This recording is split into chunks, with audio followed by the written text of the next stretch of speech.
So what is up sa inyo mga katangos, and welcome back na naman dito sa aking YouTube channel mga katangos. And ito na naman ako. I'm back again. Yes. So ngayon mga katangos, nakita nyo naman na siguro sa title ko na yung gagawin ko ngayon, no? Tell me about yourself. Masyado nang matanda tong content na to mga katangos, pero dahil nga naisip ko is medyo matagal akong hindi nakapag-upload, naisipan kong gumawa ng Tell Me About Yourself video. Dahil alam ko medyo matagal na rin nung huli akong gumawa nito, and I know sa inyo mga katangos is not interested, no? Hindi ko naman piniplease lahat ng tao na pakinggan kung ano yung pinagsasabi ko dito. Doon lang sa mga taong may nais lang makinig, no? Makinig and malaman kung sino nga ba talaga si Rodney Boy TV behind the cam. So, yun. Before anything else mga katangos, gusto ko lang sabihin na please like, comment, and subscribe dito sa aking YouTube channel. And don't forget to hit the notification bell para updated ka sa mga susunod pang videos na kagaya nito and yung mga iba pang videos na ilalabas ko dito sa channel ko mga katangos. So, bago ang lahat, roll the intro muna. Let's go!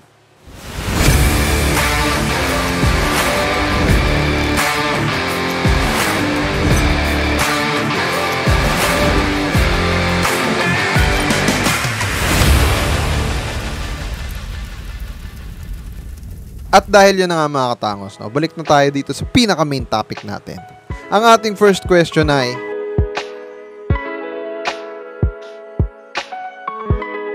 ang totoong pangalan ko mga katangos, to be honest mga katangos, no, ang totoong pangalan ko po talaga is Rodney.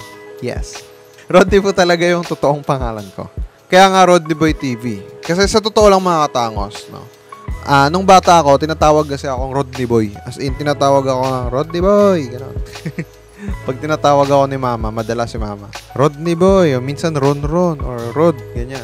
Yun yung mga tawag sa akin. Pero, yes, Rodney po ang pangalan ko. And mas madalas tinatawag sa akin ng Rodney Boy. Kaya nga, ginawa ko siyang YouTube channel, mga katangos, no? My age is 26 years old. Di halata. Pero mukhang halata. Alam ko, halata na eh.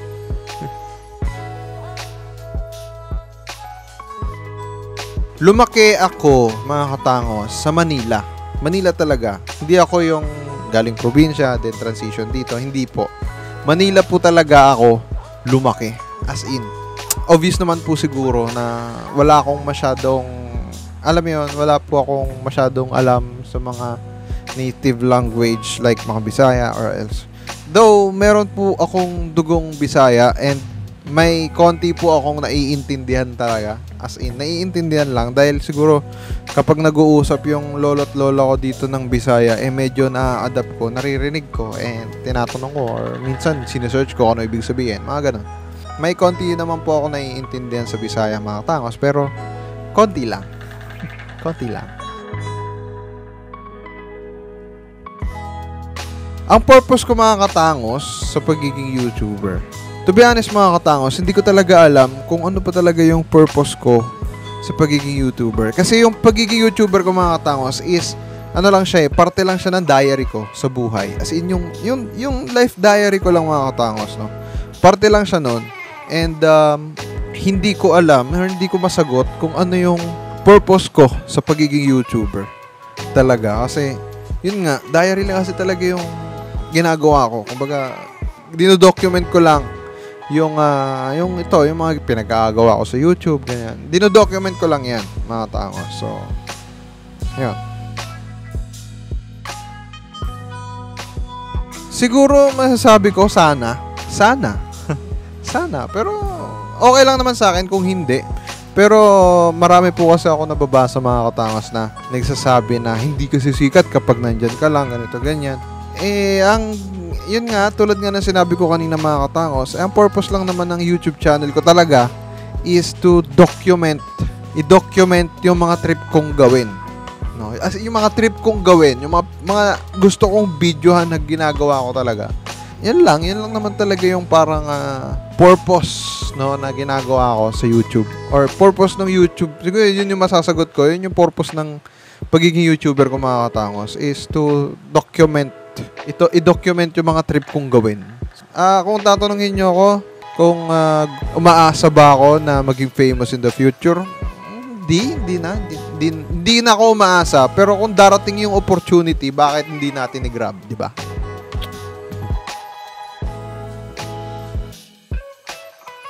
Ang main topic ko mga katangos sa channel ko is photography or street photography to be exact. Street photography and lifestyle vlog. Lifestyle vlog. Life ko, binablog ko, lifestyle vlog.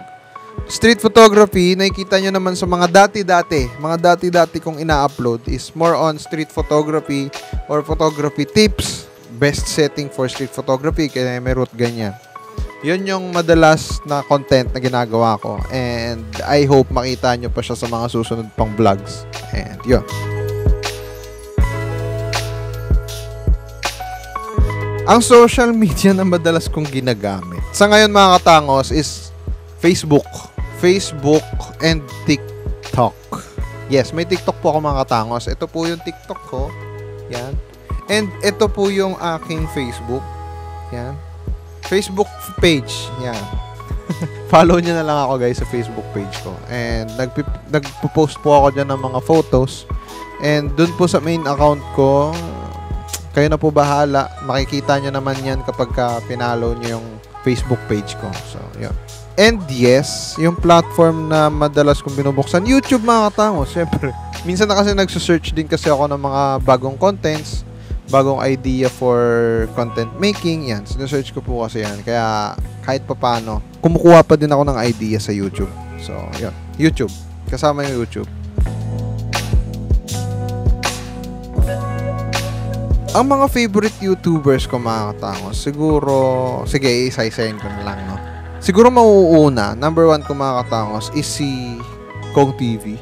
Hindi ko na siguro i-explain, no, kung bakit. Siguro, lahat ng mga paa dito mga katangos na nakakakilala kay Kong TV, alam nyo na kung bakit naging idol natin si Kong.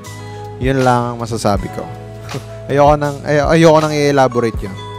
The next mga katangos, Roger Aker. And Emma Noveles, pangatlo.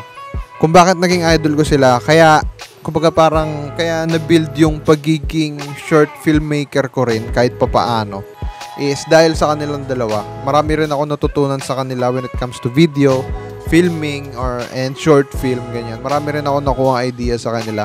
Kaya kahit papaano nagagawa ko sa mga short skits ko. And yun. Next mga katangos, ang Sergey Bin siguro. Opo. The Kapinpin Brothers. Dahil siguro lately kasi mga katangos ay medyo naging stressful.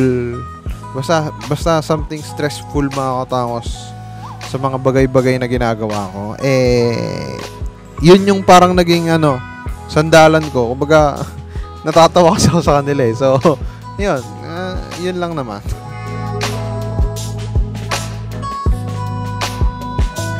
Life goals. Ano ba ang life goals ko? Siguro ang life goals ko mga katangos, syempre yung pinakauna, graduate sa pagiging educator. And magtrabaho, makapaghanap ng trabaho na maganda, no? Base sa tinapos. Enjoy ang buhay. yun lang naman yung isa sa mga life goals ko. So, syempre, soon, pagka kinaya-kaya or tumaas-taas ang sahod or kung ano man, life goals ko is makapag-travel na lang. Mga ganun. Diba? Kahit naman siguro sino gusto yung mga ganun.